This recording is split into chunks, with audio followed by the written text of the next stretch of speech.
శ్రీ గురుభ్యో నమః శ్రీ మహాగణపతి నమః. మనకు బుధుడి యొక్క సంచారం అనేది మొదలవుతున్నది. సో బుధుడి యొక్క వక్రత్వ ఫలం అన్నమాట.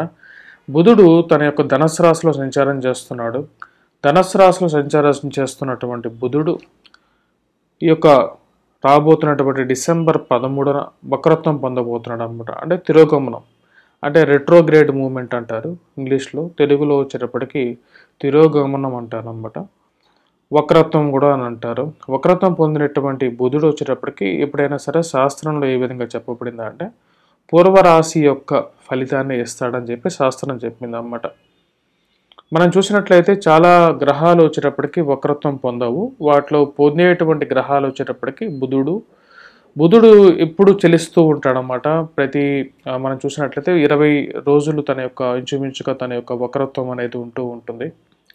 మరియు అలాగే తిరిగి పూర్వరాశిలోకి కూడా ప్రయాణం చేస్తూ ఉంటాడు. అలా ప్రయాణం చేసేటువంటి గ్రహాలు వచ్చేటప్పటికి చాలా తక్కువ, రేర్గా జరిగేటువంటిది అనమాట. అంటే బుధుడు వచ్చేటప్పటికి రెగ్యులర్గా పూర్వరాశిలోకి ప్రయాణం చేస్తుంటాడు. అలాగే కుజుడు వచ్చేటప్పటికి వక్రత్వం చెల్లించడం సంవత్సరానికి ఒక పర్యాయమే చెల్లిస్తూ ఉంటాడు అన్నమాట. అంటే వక్రత్వం పొందుతూ ఉంటాడు, మళ్ళీ తిరిగి పూర్వరాశిలోకి ప్రయాణం చేస్తూ ఉంటాడు అన్నమాట. ఇలా చేస్తూ ఉన్నటువంటి ఇప్పుడు ద్వాదశ రాశుల వారి మీద కూడా యొక్క ప్రభావం అనేది ఉంటుంది. మనం చూసినట్లయితే ఇక్కడ 3 గ్రహ మార్పులు అనేవి జరుగుతున్నాయి అన్నమాట. ఈ యొక్క డిసెంబర్ నెలలో వచ్చేటప్పటికి మనం చూసినట్లయితే రాహువు వచ్చేటప్పటికి మీనంలో, కేతు వచ్చేటప్పటికి కన్యలో, గురువు వచ్చేటప్పటికి మేషంలో, శని వచ్చేటప్పటికి మనకు కుంభంలో ఉన్నాడు. అలాగే బుధుడు మనకు ఎవరి గురించి అయితే మాట్లాడుతున్నామో ధనస్సులో సంచారం చేస్తున్నాడు. అలాగే కుజుడు రవి కూడా మార్పు చేర్పులు జరగబోతున్నాయి. కుజుడు రవి వచ్చేటప్పటికి వృశ్చికలో ఉన్నారన్నమాట. శుక్రుడు వచ్చేటప్పటికి స్వస్థానంలో తులలో సంచారం చేస్తున్నాడు. సమసప్తక దృష్టి గురించి నేను చెప్పాను ఆల్రెడీ. 7వ ఇంట్లో కరెక్ట్గా శుక్రుడి నుంచి 7, అలాగే గురువు నుంచి చూసినట్లయితే శుక్రుడు కూడా 7వ ఇంట్లో ఉన్నాడు. కేతువు వచ్చేటప్పటికి కన్యలో ఉన్నాడు అనమాట. ఇక్కడ మనం జరగబోతున్నటువంటి మార్పులు 13వ తారీఖు నుంచి మనం చూసినట్లయితే బుధుడు వక్రత్వం పొంది డిసెంబర్ 28వ తారీఖున తన యొక్క మార్పు అనేది జరగబోతున్నది. మార్పు జరిగి తను రాబోతున్నటువంటి స్థితి మనం చూసినట్లయితే తను వెనక్కి తిరిగి రాబోతున్నాడు. వచ్చే స్థితి వచ్చినప్పుడు వృశ్చికలోకి రాబోతున్నాడు అన్నమాట. అలాగే కుజుడు గురించి మనం చూసినట్లయితే కుజుడు కూడా డిసెంబర్ 28వ తారీఖున తిరిగి తను రాబోతున్నటువంటి స్థితి వచ్చేటప్పటికి డిసెంబర్ 28వ తారీఖు ధనస్సులోకి రాబోతున్నాడు. ఇక్కడ వక్రత్వం 28వ తారీఖు రాబోతున్నాడు. కుజుడు కూడా ఇక్కడ 28వ తారీఖు రాబోతున్నాడు. అలాగే రవి వచ్చేటప్పటికి డిసెంబర్ 16వ తారీఖున కూడా తను ధనస్సులోకి రాబోతున్నాడు అన్నమాట. ఇప్పుడు గ్రహస్థితి రీత్యా అసలు మనం చూసినట్లయితే గురువు అశ్విని నక్షత్రంలో సంచారం చేస్తూ ఉన్నాడు అన్నమాట. అలాగే రవి వచ్చేటప్పటికి జ్యేష్ఠ నక్షత్రంలో, రవి కుజులు ఇద్దరు వచ్చేటప్పటికి జ్యేష్ఠ నక్షత్రంలో సంచారం జరుగుతున్నది. బుధుడు వచ్చేటప్పటికి ఉత్తరాషాఢ నక్షత్రంలో సంచారం జరుగుతున్నది. అలాగే శుక్రుడు స్వాతి నక్షత్రంలో జరుగుతున్నది అన్నమాట. అలాగే రాహు కేతువులు వచ్చేటప్పటికి రాహువు చిత్తా నక్షత్రంలో, రేవతి నక్షత్రంలో, కేతువు వచ్చేటప్పటికి చిత్తా నక్షత్రంలో సంచారం జరుగుతుంది అన్నమాట. ఇప్పుడు ద్వాదశ రాశుల వారికి అసలు ఎటువంటి ఫలితం అనేది రాబోతున్నది అనేది ఎందుకు చెప్పబోతున్నాడు. ఎందుకంటే వక్రత్వంలో మన గురువు యొక్క వక్రత్వం గురించి మాట్లాడినప్పుడు గురువు తన యొక్క మార్చుకుంటున్నప్పుడు, అంటే గురువు తిరిగి మళ్ళీ తన యొక్క పూర్వ రాశిలోకి అయితే ప్రయాణం చేయలేదు, నక్షత్ర మార్పే జరిగిందన్నమాట మన గురువు వక్రత్వ ఫలంలో చూసినట్లయితే. కానీ బుధుడు తన యొక్క ఎక్కడైతే సంచారం చేస్తున్నాడో, ఎవరిదైతే జన్మరాశి ఉన్నాడో ధనస్సు రాశి నుంచి వృశ్చిక రాశిలోకి రాబోతున్నాడు అన్నమాట. ఈ యొక్క వృశ్చిక రాశిలోకి వచ్చినటువంటి ఎవరైతే బుధుడు ఉన్నాడో తన యొక్క మార్పు అలా జరుగుతూ అంటే రెట్రోగ్రేడ్లోనే తిరోగమనంలో తిరుగుతూ మళ్ళీ పురోగమనంలోకి మారబోతున్నాడు జనవరి 2వ తారీఖు నుంచి.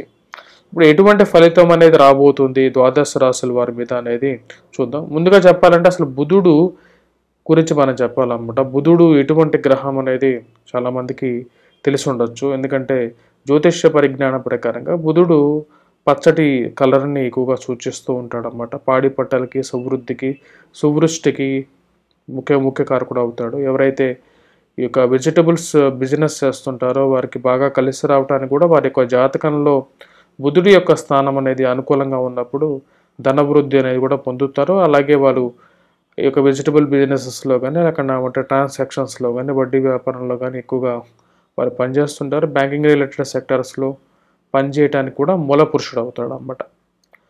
మరియు లెక్కలు, మ్యాథమెటిక్స్ వీటన్నిటికీ కూడా మూల పురుషుడు అవుతాడు. ఇప్పుడు ద్వాదశ రాశుల వారి మీద రాబోతున్నటువంటి వక్రత్వ ఫలం అనేది ఎటువంటి ఫలితాన్ని ఇస్తుంది అనేది చూద్దాం.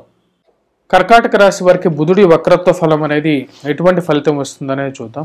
కర్కాటక రాశి వారికి మనం గమనించినట్లయితే కుజుడు, రవి కలిసి వీరికి పంచమంలో ఉన్నారన్నమాట. ఇది అంత అనుకూలమైనటువంటి స్థానంగా కూడా కాదు. కుజుడు, రవి ఎప్పుడైతే పంచమంలో ఉంటారో వ్యాపారంలో కూడా అంత అనుకూలత అనేది ఉండదు. వృత్తిపరంగా కూడా కొన్ని కష్ట నష్టాలను కలిగిస్తాడు. కానీ ఇక్కడ మనం చూసినట్లయితే బుధుడు షష్టమంలో ఉన్నాడు, అంటే 6వ స్థానంలో ధనస్థానంలో ఉన్నాడు అన్నమాట. ధనస్థానంలో ఉన్నటువంటి బుధుడు మంచి యోగ్యాన్ని ఇవ్వగలుగుతాడు. ఎప్పటి వరకు ఇవ్వగలుగుతాడంటే 13వ తారీఖు వరకే ఇవ్వగలుగుతాడు అన్నమాట. 13వ తారీఖు వరకే. ఎందుకు అంటే 13వ తారీఖు వరకు తర్వాత నుంచి వక్రత్వం పొందబోతున్నాడు. బుధుడు పూర్వరాశి యొక్క ఫలితాన్ని ఇవ్వగలుగుతాడు అన్నమాట. పూర్వరాశి యొక్క ఫలితం అనేది అంటే పంచమ రాశి అయినటువంటి వృశ్చిక రాశి యొక్క ఫలితాన్ని ఇవ్వగలుగుతాడు. బుధుడు ఎప్పుడైతే వక్రత్వం పొందుతాడో ధనుస్సు రాశిలో ఉన్నప్పుడు ఎటువంటి ఫలితాన్ని ఇస్తాడంటే కర్కాటక రాశి వారికి భార్య విరోధాన్ని కలిగించగలుగుతాడు. అలాగే దాంతోపాటు పిల్లలతో కొన్ని కష్ట నష్టాలను కూడా కలిగించగలుగుతాడు అన్నమాట. కాబట్టి ఈ యొక్క విషయాల్లో జాగ్రత్తగా ఉండాలి. అలా వ్యాపార విషయంలో కూడా కొద్దిగా జాగ్రత్తగా ఉండాలి. 16వ తారీఖు నుంచి ఎప్పుడైతే బుధుడు వక్రత్వం పొందినప్పుడు 16వ తారీఖు నుంచి కొన్ని విషయాల్లో అనుకూలంగా ఇవ్వగలుగుతాడు. ఫైనాన్షియల్ మొబిలిటీ అనేది బాగుంటుందన్నమాట. దానికి గల కారణం రవి వచ్చినప్పటికీ షష్టమంలోకి వచ్చినప్పుడు రవి పూర్తి యోగకారకుడు అన్నమాట. ధన సంపద కలిగించగలుగుతాడు. విదేశాన ప్రయత్న సంబంధితమైన విషయాలు అనుకూలమైనటువంటి ఫలితాలు కూడా ఉంటాయి అన్నమాట. ఉద్యోగ ప్రయత్న సంబంధితమైన విషయాల్లో కూడా అనుకూలంగా కూడా ఉంటుంది. నూతన వ్యాపార ప్రయత్నాలు అనేవి లాభిస్తాయి అన్నమాట రవి ఎప్పుడైతే ఈ యొక్క రాశిలోకి రావటం వలన. దీనికి ముఖ్య కారణం వచ్చేటప్పటికి రవి యొక్క సంచారం అనేది అనుకూలంగా ఉంటుంది. బుధుడు మేము చెప్పినటువంటి ఇష్యూస్లో జాగ్రత్తగా ఉండాలి. పిల్లలతో జాగ్రత్తగా ఉండాలి. వైవాహిక జీవితంలో కూడా చిన్న మనస్పర్ధలకి గురి అవ్వటానికి కారణంగా ఉంది కాబట్టి తగు జాగ్రత్తలు తీసుకోవాల్సినటువంటి ముఖ్యమైన సూచన అన్నమాట. కుజుడు కూడా ఈ రాశి వారికి వచ్చేటప్పటికి అంత అనుకూలమైనటువంటి స్థానాలు లేడు. పంచమంలో ఉన్నటువంటి కుజుడు కూడా యోగ్యకారకుడు అయితే కాదన్నమాట. డిసెంబర్ 28వ తారీఖు తర్వాత బుధుడి యొక్క సంచారం అనేది ఎప్పుడైతే ఈ యొక్క రాశులకి సంచారం చేస్తాడో అప్పుడు కూడా కొన్ని ఇష్యూస్ ఏవైతే నేను ఇందాక చెప్పాను కదా, ఆ యొక్క ఇష్యూస్ భార్య విశేషంలో కానీ అంటే భార్యాభర్తల మధ్య కానీ భార్యాభర్తల మధ్య విశేషాలు, అలాగే పిల్లలతో కూడా భేదాభిప్రాయాలు కలగకుండా చూసుకోవాల్సినటువంటి ముఖ్యమైన సూచన. రవి అయితే పూర్తి యోగాన్ని ఇవ్వగలుగుతాడు. కుజుడు కూడా డిసెంబర్ 28వ తారీఖు తర్వాత మంచి అనుకూలమైనటువంటి స్థానంలోకి రాబోతున్నాడు అన్నమాట. సో డిసెంబర్ 28వ తారీఖు తర్వాత నుంచి కుజుడు మంచి స్థానంలోకి రాబోతున్నాడు. డిసెంబర్ 16వ తారీఖు నుంచి కూడా అనుకూలమైనటువంటి ఫలితాలు వీరు పొందగలుగుతారు ఈ యొక్క రాశి వారు. అయితే మనం ఇప్పుడు బుధుడి వక్రత్వ ఫలం గురించి మనం మాట్లాడడం అన్నమాట. బుధుడు తన యొక్క వక్రత్వ ఫలంలో ఎప్పుడైనా సరే ముఖ్యంగా చూసినట్లయితే తన యొక్క పూర్వ రాశి ఏదైతే ఉంటుందో దాని యొక్క ఫలితాన్ని ఎక్కువగా ఇస్తూ ఉంటాడు అన్నమాట. అంటే తన సంచారం చేస్తున్నటువంటి రాశి కాకుండా తన యొక్క ముందు సంచారం చేసినటువంటి రాశి యొక్క ఫలితాన్ని ఎక్కువగా చెప్పడం జరుగుతుంటుంది. దీన్ని చెప్పడానికి ముఖ్య కారణం వచ్చేటప్పటికీ గురువు యొక్క వక్రత్వ ఫలంకి బుధుడి యొక్క వక్రత్వ ఫలానికి డిఫరెన్స్ అనేది మీకు తెలియాలి అనే విషయం గురించి చెప్పాను. మరియు అలాగే ఇది ద్వాదశ రాశుల వారి మీద ఎటువంటి ఇంపాక్ట్ అనేది ఇస్తుంది అనేది కూడా చెప్పాలి అని చెప్పడం జరిగింది అన్నమాట. ఈ యొక్క బుధుడు గురించి కొన్ని రాశులకి బాగలేనప్పుడు బాగలేదు అనేదే చెప్తాను నేను. ఆ యొక్క రాశులు ఎందుకంటే కొన్ని విషయాలు బాగోలేకపోయినా సరే మిమ్మల్ని మెప్పించడం కోసం నేను బాగుంది అనేది చెప్పను. ఎందుకంటే కొద్దిగా జాగ్రత్తగా ఉంటారు అనేది. అంతా బాగున్నప్పుడు అందరూ బాగుండాలనే మా కోరిక కూడా. బాగలేనప్పుడు జాగ్రత్తగా ఉంటారనేది ముఖ్యమైన సూచన అన్నమాట. మనం చూసినట్లయితే బుధుడు గ్రహానికి ఎటువంటి రెమెడీస్ చేసుకోవచ్చు అనేది మనం క్లియర్గా చూసినట్లయితే బుధుడికి మనం వచ్చేటప్పటికి ముఖ్యంగా గ్రీన్ కలర్ డ్రెస్ అనేది కొద్దిగా అనుకూలంగా ఉంటుంది. అలాగే అమ్మవారిని పూజించడం, దుర్గాదేవిని ఎక్కువగా పూజిస్తూ ఉండాలన్నమాట బుధవారం పూట.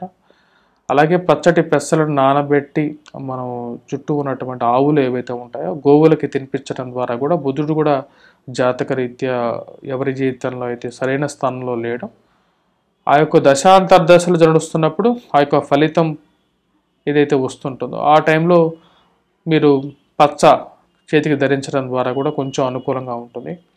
అంతేగాని పచ్చ వేసుకుంటేనే కోటీశ్వరులు కారు, అది కూడా మనం గుర్తుపెట్టుకోవాల్సినటువంటి ముఖ్యమైన సూచన అన్నమాట.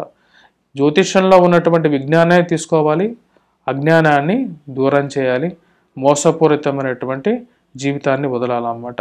అదే నా యొక్క ముఖ్యమైనటువంటి ఇది ఎయిమ్ అన్నమాట. స్వస్తి. Please do subscribe and share.